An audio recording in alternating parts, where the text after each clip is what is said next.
Hi mes amis, nous trouvons la veille de la parashat Ekev et nous sommes le Shabbat Chaf Menachem Av. Nous savons que depuis le 15 Av, nous nous préparons à la nouvelle année Bezrat Hashem. D'ailleurs, le 15 Av, c'est la Gematria de Ktiva Veratima Tova. Ici, les Mekoubalim nous expliquent qu'on est juste depuis le 20 Av, on est 40 jours avant Rosh Hashanah. De la même manière qu'un un fœtus, il devient viable après 40 jours, alors c'est le temps nécessaire pour se préparer à Rosh Hashanah. Donc depuis ce Shabbat, on rentre dans une nouvelle étape de la préparation à la nouvelle année. De plus, Chaf Menachem Av, c'est la Iloula du Rabbi Levi Yitzhak, le père du Rabbi et le arrière-petit-fils du Tzemar Tzedek. Il était un grand génie dans la Torah et dans la Kabbalah, mais surtout il s'est distingué par son Messirut Nefesh pour le Ham Israël. Il n'y a aucun hasard, et donc si Saïloula c'est le Chaf Av, donc il y a toujours un lien entre la paracha, le temps de préparation, le mois des Loul pour la nouvelle année, et la Iloula du Rabbi Levi Yitzhak. Il était le Rav d'une grande ville, et c'était l'époque où les communismes sont passés au pouvoir, et ils ont édicté des décrets contre la Yahadut. Il était très scrupuleux en tant que Rav d'une communauté, très méticuleux. Et il n'avait aucune peur face à ce communisme qui édictait des décrets très durs. Il restait très ferme.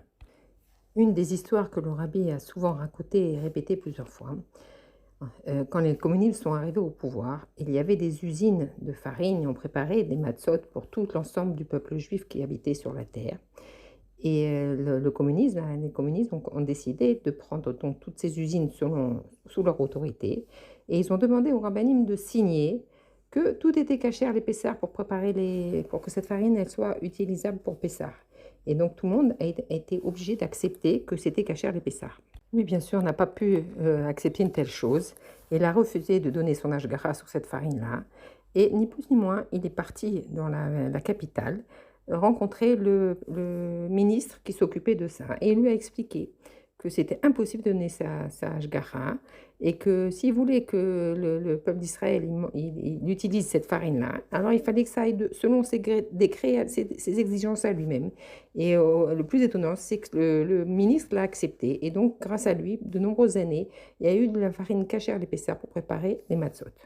Et comme le rabbi nous explique que celui qui fait attention de manger avec toutes les dioukim, avec tous les hidours pendant Pessah, alors on lui assure que pendant toute l'année, il va manger cachère. Donc c'était une grande chose que le Rabbi Levi Yitzhak a réussi à faire grâce à justement à sa puissance de s'opposer au communisme. La seule exigence qu'il avait, c'est se comporter selon les lois d'Hachem. Il y a beaucoup d'histoires comme ça où il s'est opposé au gouvernement et qu'il a quand même réussi à ses fins, mais ça a duré presque 30 ans et à la veille de la Deuxième Guerre mondiale, il a été arrêté et déporté. Lointain, vraiment très loin de la ville, dans des conditions abominables. D'ailleurs, on retrouve tous ses écrits, toutes les mémoires de la rabbinite Rana qui expliquent comment son mari était incarcéré, comment ça a impacté sa santé. Et donc, il l'a déporté à Tchali, vraiment dans des conditions abominables qu'on n'oserait même pas mettre des animaux là-bas. Et ensuite, à cause de toutes ces souffrances, après, il est mort. Ce qui est vraiment extraordinaire, c'est même avec ces conditions de vie abominables et une souffrance physique où vraiment il dépérissait de jour en jour, il a continué sa conduite impartiale, intransigeante, sans compromis. Et chaque juif qui venait et qui était dans ces parages, il l'influençait, il lui parlait, il faisait des vadouillotes, il faisait tout ce qu'il pouvait, vraiment au-dessus de la teva, pour rapprocher les juifs, pour leur transmettre la chaleur du judaïsme.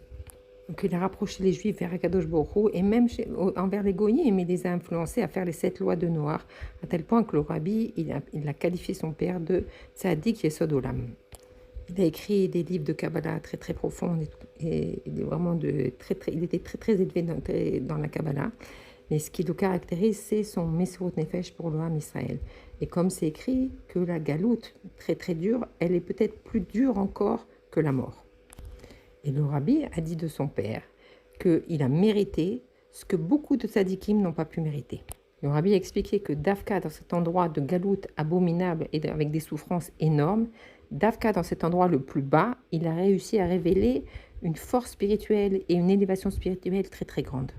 La logique nous fait penser que pour arriver à s'élever d'étage en étage, comme quelqu'un qui monterait des escaliers. Alors d'abord, on va monter une marche, deux marches, etc. On arrive au premier étage et on continue. Mais Dafka, dans le Seder qu'Akadosh Baruch Hu, il a fait, c'est tout le contraire. C'est justement quand on descend le plus bas, alors on peut monter le plus haut. Et cela, on le voit avec l'histoire de Yaakov. Yaakov Avinu, il est descendu en Égypte. Dans la parasha de Vayechi, on nous raconte qu'il a vécu 17 meilleures années en Égypte. Et c'est très étonnant. Yaakov est arrivé à l'âge de 130 ans en Égypte. Et pendant toute sa vie, il s'est élevé de niveau en niveau.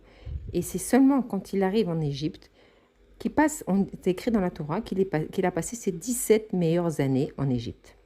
Et c'est ça toute l'explication. C'est que Dafka, quand il est descendu en Égypte, au milieu de cette Égypte tellement sale, si on peut dire, que là-bas, il a réussi à révéler ses forces profondes et son élévation et conduire ses enfants à continuer à pratiquer Torah et Mitzvot. Et c'est là son élévation. Dafka, quand il est confronté au mal, et Dafka quand il est en bas.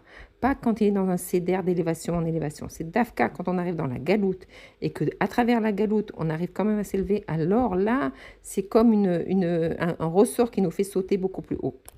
Car chez le juif, plus un juif dans son avodat Hashem, malgré la galoute, il continue à faire ce qu'il peut dans son avodat Hashem et de embellir les mitzvot et de se comporter de mieux en mieux dafka malgré toutes les travers de la galoute, travers l'obscurité comme le Rabbi Levi Yitzhak, dafka dans ces conditions-là, alors il va pouvoir s'élever beaucoup plus haut, jusqu'à ce que se révèle le lien profond entre lui et Akadosh Baruch Hu. C'est ça l'enseignement du Rabbi Levi Yitzhak. Dafka, cette opposition au communisme et cette continuité dans son avodat Hashem que rien ne peut l'influencer, rien, aucun compromis. C'était le seul à s'opposer à tout ce régime-là pour vraiment continuer la Yahadout. Et Dafka, cette force d'opposition et de sans compromis, c'est ce qui lui a permis la plus grande élévation. Et où on voit cette élévation, pas seulement dans sa vie, puisque le pauvre il est mort dans la galoute, mais c'est surtout ce qu'il a légué à la suite, après sa mort, à son fils. Et ça, c'est tout le travail du Rabbi, de transformer l'obscurité en lumière et de ne pas être impressionné par quoi que ce soit. Et d'où lui vient toute cette force-là? De son père, le Rabbi Levi Yitzhak. Et tout ça a un lien très profond avec notre paracha Ekev. Dans notre paracha, on parle de la particularité des Lévi'im. Comme on le voit dans le Rambam de cette semaine, que les Lévi'im n'ont pas hérité de la terre, mais Akadosh Baruch Hu leur a offert 24 cadeaux pour que justement ils n'aient pas à s'occuper des sujets du monde et donc être concentrés que sur l'avodat Hashem. Et de cet avodat Hashem, ils peuvent influencer et éclairer le monde par cette lumière d'Akadosh Baruch Hu. Et le Rambam nous enseigne que tout celui qui veut sanctifier sa vie et devenir comme un Lévi, il peut y arriver. C'est-à-dire qu'il soit concentré que sur l'avodat Hashem et pas sur les sujets du monde. Et de ça, il va se sanctifier et arriver à une connexion extraordinaire avec Akadosh Baruch Hu. Et c'est exactement ce qui a été Rabbi Levi Yitzhak, complètement ne plus s'occuper de ses besoins personnels et ne s'occuper que des besoins du Ham Israël, même si au péril de sa vie. Et donc le premier renseignement qu'on doit savoir, c'est que quand quelqu'un y passe, que Dieu préserve des phases difficiles, alors justement il ne doit pas diminuer dans son avodat Hashem, il ne doit pas diminuer dans sa diffusion du judaïsme, au contraire, intensifier son avodat spirituel et matériel dans l'accomplissement des mitzvot et influencer son entourage. Et ça va lui permettre de s'élever très très haut spirituellement. Et bien sûr que tout ça soit sans difficulté pour le Ham Israël, mais rien que de le savoir, ça nous influence dans notre vie et que ça nous permet de nous élever spirituellement. Et pour cela, le Rabbi nous donne 2 exemples. Il nous dit que quand on veut soulever quelque chose de très très lourd, on ne peut pas le soulever que par le haut. On est obligé de prendre une grue et d'arriver de le soulever par le bas. C'est-à-dire qu'il faut descendre très très bas pour pouvoir soulever du bas pour élever tout le bâtiment. Si on prend que le haut, alors on va détacher le haut. Le bas ne va pas être élevé. Si on veut tout élever, il faut aller très très bas et avec la grue, élever le bâtiment depuis le bas. Et cet exemple, il est expliqué d'après la Chassidut de cette manière. Quand Dieu il a créé le monde, il a d'abord créé chaque jour le ciel et la terre, il a créé tout ce qui est, chaque jour il a créé quelque chose. Par exemple, quand il a créé les végétaux, alors il a créé les végétaux d'une telle manière qu'ils soient toujours attachés, ils tirent leur vitalité de la terre. Et après qu'il les a créés, alors ils peuvent se reproduire, etc. Ensuite, quand il a créé les animaux, c'est déjà un autre stade, parce que les animaux, ils ne sont pas reliés à la terre. Il les a créés tels quels, avec le pouvoir de se recréer indéfiniment. et il les a créés donc indépendants. Ensuite, quand il a créé l'homme, alors il y a quelque chose de totalement différent. Il les a créés d'abord à partir de la terre, de la poussière. Et il en a fait comme un golem, une statue. Et ensuite, il lui a insufflé la vie, la neshama. Donc c'est totalement différent de toutes les autres créations. Et cet homme-là, il est capable d'être manique, d'être le dirigeant du monde. La Chassidut pose la question, pourquoi Dieu il a créé comme ça l'homme? Apparemment, c'est plus bas que les végétaux et les animaux. Pourquoi l'avoir créé de la poussière? Et donc c'est ça ce que la Chassidut nous explique, c'est le même exemple que la grue, que justement, puisque l'homme il vient de la poussière, du minéral, et que d'Afka de ce minéral, quand Hachem lui donne un neshama, alors il est capable de transformer tout le monde. D'Afka de l'endroit le plus bas, il peut arriver à transformer tout le monde. Et c'est le même exemple, c'est ça toute la force. Puisqu'il vient du bas, alors il peut tout transformer. Que s'il vient du haut, alors il ne peut pas arriver en bas à transformer les choses. Mais s'il vient du bas, alors il peut tout transformer. Et donc c'est ça l'enseignement. C'est que d'Afka, quand un homme il arrive le plus bas, avec des épreuves, avec des choses difficiles, alors il a la force, quand il est confronté à tout ça, puisqu'il vient du bas, de pouvoir tout élever depuis le bas et de transformer tout en lumière, et grâce à ça, d'avoir une élévation extraordinaire. Comme une grue. Dans cet exemple, on peut voir une petite faiblesse. On peut voir une faiblesse. On voit que pour arriver justement à transformer tout, il faut que l'homme il soit d'accord pour descendre le plus bas. Et quand il descend le plus bas, c'est vrai qu'il va élever toute la création, mais sur le moment même, c'est la création qui va gagner, mais lui-même, il ne va rien gagner. Mais en profondeur, la Chassidut nous explique que c'est justement comme la vie de Rabbi Levi Yitzhak. C'est que d'Afka, non seulement quand on descend en bas, on va élever toute la création, mais ça va donner une impulsion tellement grande que la personne qui fait ce travail-là, elle va connaître une élévation qu'elle n'aurait jamais pu connaître avec une vie normale. Un autre exemple, notre Neshama, elle vient du Kisei HaKavod, elle était sous le Kisei HaKavod, elle était en un avec Akadosh Baruch Hu. Akadosh Baruch Hu décide de la faire descendre dans ce monde qui est contraire à elle-même, et la Neshama, elle pleure. Et si on compare, c'est comme on pourrait comparer les otages que Dieu préserve, qui sont dans des conditions abominables, Bezrat Hashem, que par le sroud de cette étude-là, ils reviennent aujourd'hui même en bonne santé. Et c'est encore plus dur pour un neshama parce que dans le spirituel, toutes les obscurités, ça fait des souffrances encore plus dures. Et pourquoi tout ça? Pour que justement le juif, avec son corps, il puisse réparer le monde et se réparer lui-même. Car quand le juif il va faire les mitzvot, les tefilines, ça se fait avec le bras, la tzedaka avec la main, alors par l'accomplissement des mitzvot, il va purifier son corps, il va élever son corps. Et là aussi, dans cet exemple, on ne voit pas le bénéfice de la neshama, comme dans la grue qui descend pour enlever le bâtiment, et là aussi la neshama qui descend pour élever le monde, on ne voit pas le bénéfice. Et donc, il y a un autre exemple. C'est l'exemple d'une balance avec deux plateaux. Plus on met des poids lourds d'un côté, plus l'autre plateau, il s'élève très très haut. Et on voit avec Yaakov Avinu, plus il est descendu en bas dans l'Égypte, qui était Avodah Zara, et il a réussi à maintenir son judaïsme et même à le développer. Et plus la neshama, elle peut monter très haut.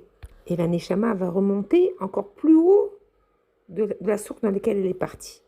Et donc cette descente, elle va provoquer une élévation, on n'a même pas idée, au-dessus de sa source. Et elle va vraiment être une seule unité avec Akadosh Baruch Hu. Et là, c'est encore un exemple matériel, c'est-à-dire qu'on voit que la descente du plateau d'un côté, elle provoque exactement la même montée de l'autre côté. Et ça, c'est dans le matériel. Dans le spirituel, il n'y a pas d'équivalence. C'est beaucoup plus haut. C'est comme un ressort qui monte vraiment beaucoup plus haut. Dans notre paracha, Ekev, le premier pasouk, nous dit que Ekev, c'est dans le sens de si vous respectez mes commandements, alors vous aurez toutes les brachot. Mais Rashi, il explique d'une autre manière. Il nous dit que Ekev, comme quelqu'un qui va dénigrer la mitzvah, qui va les fouler avec son talon. C'est-à-dire, si tu penses que ces mitzvot, elles sont tellement faciles qu'il n'y a pas besoin de s'intensifier dessus, et donc tu les dénigres. Mais quand tu vas faire attention à ces mitzvot qui te paraissent tellement petites, alors Akadosh Baruch Hu, c'est là qu'il va te donner ta bracha. Ceux qui s'adressent à des juifs qui ne sont pas trop scrupuleux dans les mitzvot. Par contre, il y a des autres commentateurs qui expliquent ce verset d'une manière totalement différente. Et ils expliquent c'est quoi le Ekev, puisque c'est écrit Vaya Ekev Tishme'un. C'est-à-dire que quand on arrive à la fin, au talon de toutes les générations, si on considère que la tête c'est au niveau de Matan Torah, alors quand on arrive à la fin de toutes les générations, et donc la Torah nous dit qu'on va traverser des périodes très difficiles, des montées, des descentes, mais quand on va arriver au talon, c'est dans notre génération, alors la Torah nous assure que Tishmaoun, qu'on va écouter, qu'il y aura un grand réveil du peuple juif et qu'on va mériter la Géoula Bezrat Hashem. Et donc, comment expliquer que ces deux explications sont complètement contraires? Rachi parle d'une situation du juif qui est très bas, alors que dans le deuxième exemple, on voit que c'est à la fin de tout le travail, c'est une élévation spirituelle.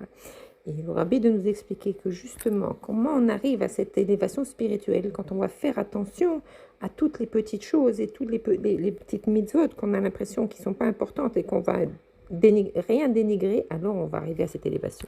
C'est-à-dire à essayer de regarder dans ma manière de me comporter, où il est mon équerre, où il est mon talon, où il est ma manière, peut-être dans ma sensibilité, peut-être dans ma manière d'agir, qui est des fois peut-être un peu grossière, ou dans que je ne fais pas attention aux petits détails et que je les foule comme le talon. Alors quand je vais faire attention à tout ça, alors je vais mériter les plus grandes brachot.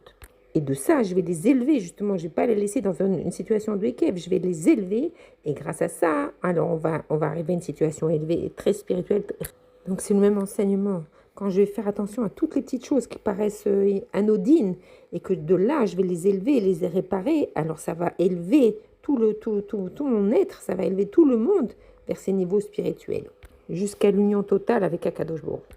On sait que notre génération s'appelle Gveta de Meshicha, c'est-à-dire le talon de Mashiach. Et dans cela, il y a aussi deux explications. La première explication, c'est que justement, il y a eu des grandes générations, la génération de Moshe Rabbeinu, et de Yoshua, etc. Et on est descendu, David Ameler, Shlomo, etc., etc., les grands Tanaïm, etc., jusqu'à arriver à la fin de toutes les générations, la dernière génération de la Galoute, la génération la plus basse. La génération la plus basse, celle du talon. La deuxième explication, c'est que Dafka, la génération du talon, c'est celle qui va finaliser tout le travail. C'est-à-dire, sans cette génération, le travail, il n'est pas terminé. C'est le travail, comme le talon, il porte tout le corps humain. Alors, c'est cette génération qui porte tout le corps. Ça permet d'arriver à la Géoula. Parce que sans cette génération-là, alors on ne pourrait pas arriver à la Géoula. Cette petite génération tellement faible, c'est elle qui fait toute la différence et qui va finaliser la Géoula. Et donc, on voit encore une fois, le rabbi nous explique que Dafka, ces deux explications ne s'opposent pas, mais se complètent.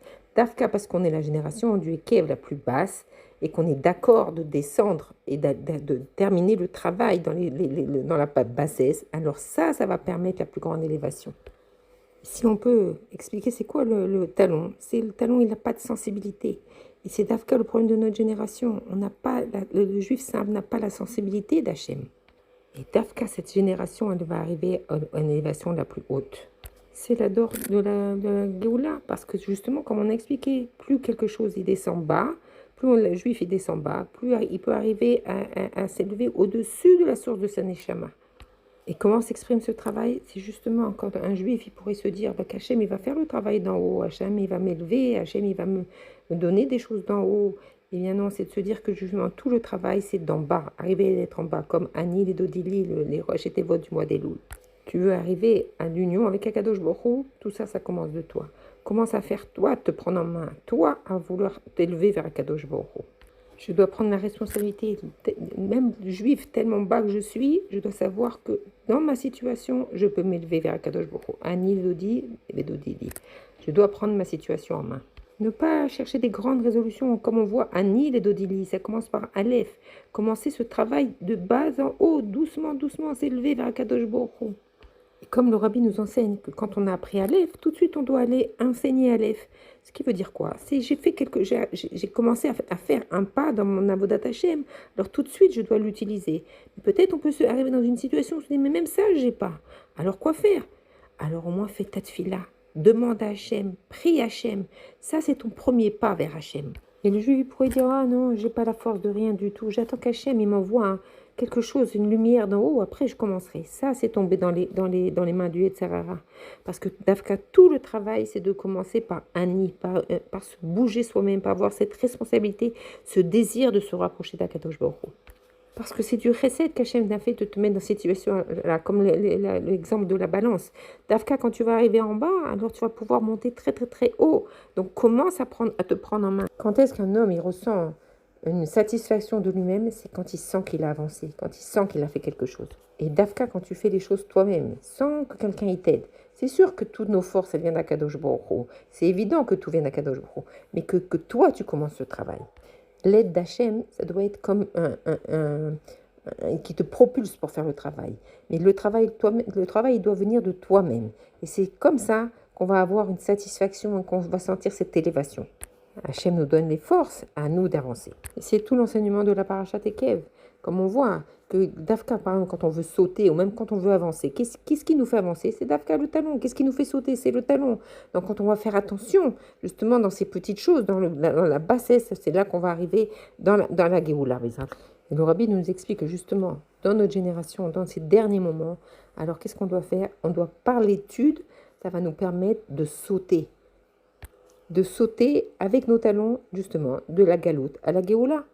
Et ce travail, il est fait en trois étapes. D'abord, le premier avant tout, c'est de penser et de parler de Géoula. C'est ce qui doit me remplir ma tête.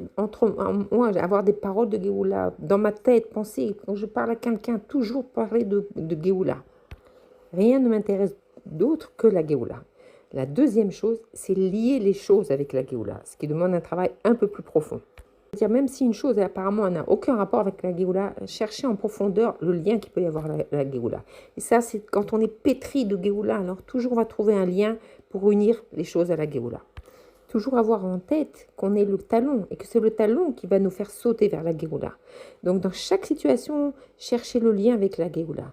Et la troisième chose, c'est de savoir que c'est dans nos mains de rapprocher la Géoula. La Géoula, elle va venir de toute manière. On y est très très proche. Mais on a dans nos mains la possibilité d'activer, de la rapprocher encore plus vite. Chacune de mes actions peut rapprocher la Géoula d'un instant. On pourrait se dire, mais qu'est-ce que c'est un instant pour Akadosh Baruch Hu, qui est infini? Qu'est-ce que c'est un instant? Mais quand on pense, qu'est-ce que c'est un instant pour un juif qui souffre? Alors, quand on imagine qu'est-ce que c'est un instant de souffrance et que savoir qu'en un instant, on peut amener la Géoula, ça nous donne des forces encore de plus se renforcer, de plus étudier, de plus penser, de plus parler de la Géoula, de plus agir pour la Géoula. Et ça, c'est une force de notre génération, parce que les générations d'avant, chacun il pouvait avoir une action personnelle. Mais nous, dans notre génération, un juif, une activité, une action d'un juif, elle a une répercussion sur l'ensemble du monde et de rapprocher la Géoula. Alors que Bezrat Hashem, par cette prise de conscience, on puisse agir pour rapprocher définitivement la Géoula à cet instant même, avant même Shabbat, Chaf Menachem Av Parashat Ekef. Et Ri Adonai, nous Morenu Verabe, nous Melech Mashiach L'Olam Vaed.